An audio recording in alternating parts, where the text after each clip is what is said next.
So I'll go back. One of the things that we did during the height of the pandemic, I was still working at Laundry Capital, and because we were having so much trouble staffing during that time, we're in New York, so Queens and Brooklyn, we were the epicenter of it all, and it was horrific. And we were struggling to, number one, staff our stores in general, but number two, more and more people wanted wash and fold because they didn't want to be inside a closed environment with a bunch of people. So there were more and more people dropping clothes off.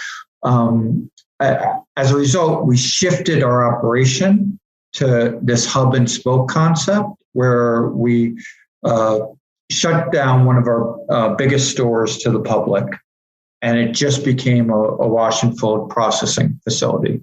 Called it the hub.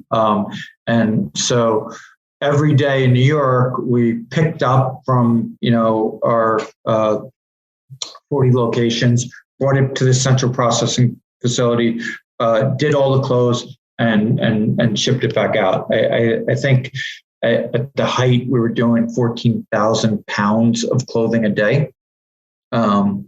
A massive undertaking, and didn't really have the technology built for that. So now we had to answer that question: how do we do this much volume and have the consistency in I was going to be my question right now is, how do you, especially when they're coming from 40 locations, not only do you have to wash clothes and not ruin them, you have to wash clothes and not lose them, but now you can't mix them up, and now you can't send them back to the wrong locate. Like the level of complexity there is giving me more anxiety. So, I mean, how did you guys solve that?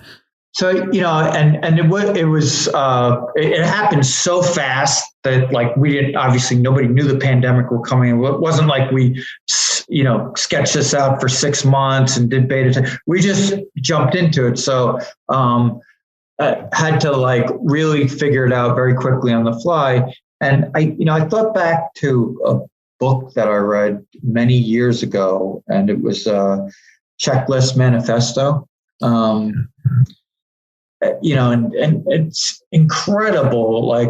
So when you take the airline industry and you use them as an example, and they're the quintessential example for making sure little things are done extremely consistently. That seems stupid. That how could I forget to do this? Or it's not a big deal, but they have a culture ingrained in them that is unbelievable. And that's why, the fail rate in the airline industry is, astonishingly low. I mean, because we all know if an aircraft, drops out of the sky or crashes, it's catastrophic to the world. It's headline news.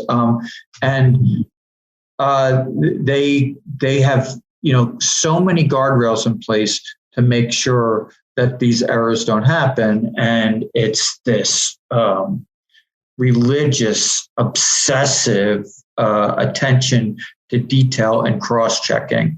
And that was, a lot of the basis for the philosophy behind what we set up at, that I set up in the hub, that we had every step of the process, a check-in, cross-check. So, so there was pickup at the stores, then they had to sign it off to the driver. Driver checked it in. We checked the weights at every checkpoint to make sure that, because sometimes maybe you're missing a bag, but then the check of the weights would tell you, you had tickets on the outside of the bag. I had tickets on the inside of the bag in case the ticket came off.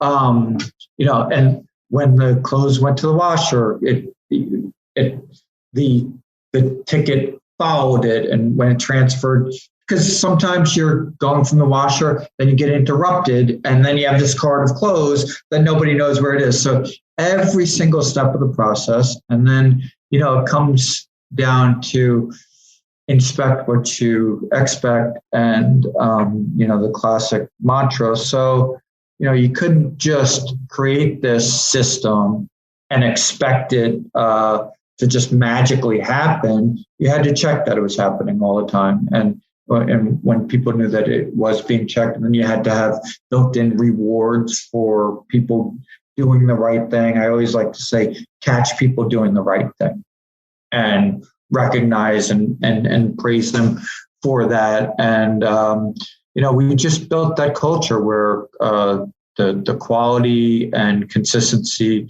was rewarded and reveled in, and that everybody was really, really focused on this.